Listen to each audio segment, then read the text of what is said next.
Pasti kita semua pernah ngalamin kan, waktu mau beli lampu, yang dilihat pertama kali pasti angka wattnya. Mikirnya, makin gede wattnya ya makin terang. Padahal, itu mitos loh. Mitos yang bikin ruangan kita tetap aja remang-remang, tapi tagihan listrik malah bengkak. Soalnya, kunci utamanya itu bukan cuma soal seberapa terang, tapi kemana cahayanya diarahkan. Yuk kita bongkar bareng-bareng kesalahpahaman ini. Pernah ngerasa gini nggak?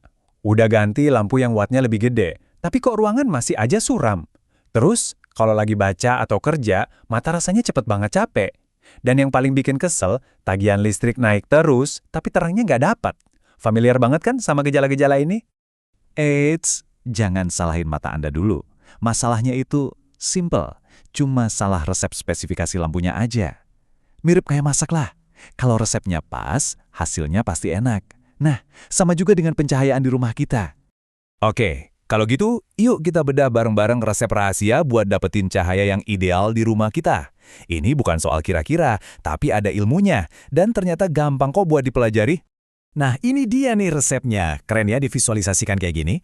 Jadi lampu yang benar-benar berkualitas itu punya 5 pilar utama. Tingkat kecerahan yang pas, harus bebas kedip, akurasi warnanya bagus, efisien, dan yang sering jadi game changer-nya, presisi sudut sebaran cahayanya. Kita bahas satu-satu ya. Oke, pilar pertama soal kecerahan. Tapi stop, lupakan dulu soal watt. Sekarang kita ngomongin lumen. Ini baru ukuran asli dari seberapa terang sebuah lampu. Pertanyaannya sekarang, gimana dong cara taunya berapa lumen yang kita butuhin? Emang ada cara pastinya? Tentu aja ada. Dan ini jauh lebih akurat daripada cuma nebak-nebak dari watt. Nah, ini dia rumusnya. Gampang banget kok. Kebutuhan lumen itu tinggal luas ruangan dalam meter persegi dikali standar lux. Contohnya nih, kamar tidur 9 meter persegi, itu butuh standar kenyamanan sekitar 150 lux. Jadi 9 kali 150, dapatnya 1350 lumen. Poinnya, cari lampu yang speknya jelas, minimal 1350 lumen, bukan lagi nebak-nebak dari wattnya. Oke, soal terang udah beres, sekarang kita masuk ke bagian yang lebih halus, yang nggak kelihatan langsung, tapi ngaruh banget ke kenyamanan dan kualitas hidup kita. Soal kedipan dan akurasi warna. Coba deh lihat bedanya di gambar ini. Lampu murahan itu sering banget punya flicker, atau kedipan yang nggak kasat mata, kayak gelombang merah yang patah-patah itu. Ini bikin pupil mata kita kerja rodi, membuka menutup ribuan kali per menit, dan akhirnya mata jadi cepat banget lelah. Bandingin sama lampu sehat yang cahayanya stabil, bikin otot mata kita lebih rileks. Sekarang kita bahas warna. Pernah nggak beli sofa atau lukisan yang warnanya bagus banget di toko, pas sampai rumah kok jadi kusam ya? Nah, bisa jadi biang keroknya itu CRI lampu di rumah Anda yang rendah. Gambar ini ngejelasin banget perbedaannya. Yang kiri, CRI di bawah 70, warnanya jadi mati. Yang kanan, CRI di atas 80, warnanya jadi hidup dan natural, persis kayak aslinya. Jadi ingat ya angkanya, minimal 80.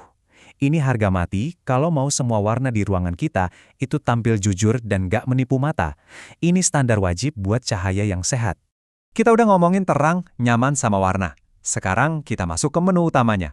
Faktor penentu yang benar-benar misahin pencahayaan yang oke doang sama yang luar biasa.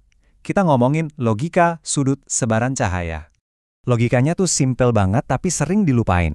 Kalau plafon rumah kamu pendek, di bawah 2,5 meter, ya butuh lampu yang sudutnya lebar di atas 200 derajat. Biar cahayanya nyebar rata ke semua sudut dan gak silau. Nah, sebaliknya, kalau plafon kamu tinggi, di atas 3,5 meter, justru butuh yang fokus sekitar 180 derajat. Biar apa? Biar cahayanya nendang sampai ke lantai. Dan visual ini ngejelasin semuanya.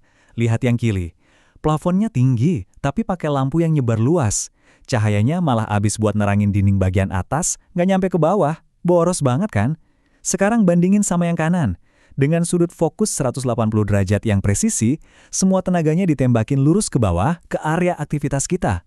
Nah, ini baru namanya pencahayaan yang cerdas.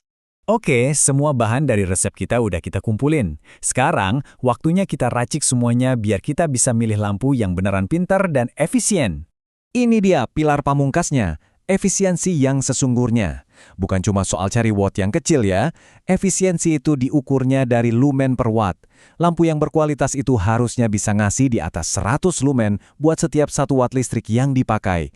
Itu baru namanya hemat beneran. Dan tabel ini merangkum semuanya dengan jelas. Lampu murah itu gagal total di semua lini. Boros, warna pudar, bikin mata lelah. Tapi lihat deh di kolom logika sudut, ini yang paling fatal. tulisannya asal menyebar. Inilah sumber masalahnya. Beda banget sama lampu berkualitas kayak Hanox Vario yang sudut 180 derajatnya itu udah diperhitungkan. Ini bukan sekedar fitur tambahan, ini otaknya. Jadi, kalau kita balik lagi ke analogi resep tadi, produk kayak gini, ini contoh yang juru masaknya pinter. Semua bahannya pas, dan cara meraciknya, terutama soal presisi sudut sebaran cahayanya, itu pas banget buat hasil yang maksimal. Jadi gimana? Setelah kita bedah semuanya, coba deh sekarang lihat sekeliling kamu. Lihat lampu di rumah kamu. Resepnya udah bener belum? Dan yang paling penting, cahayanya udah jatuh di tempat yang bener?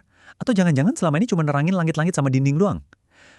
Kayaknya udah waktunya buat ngeracik ulang pencahayaan di rumah ya.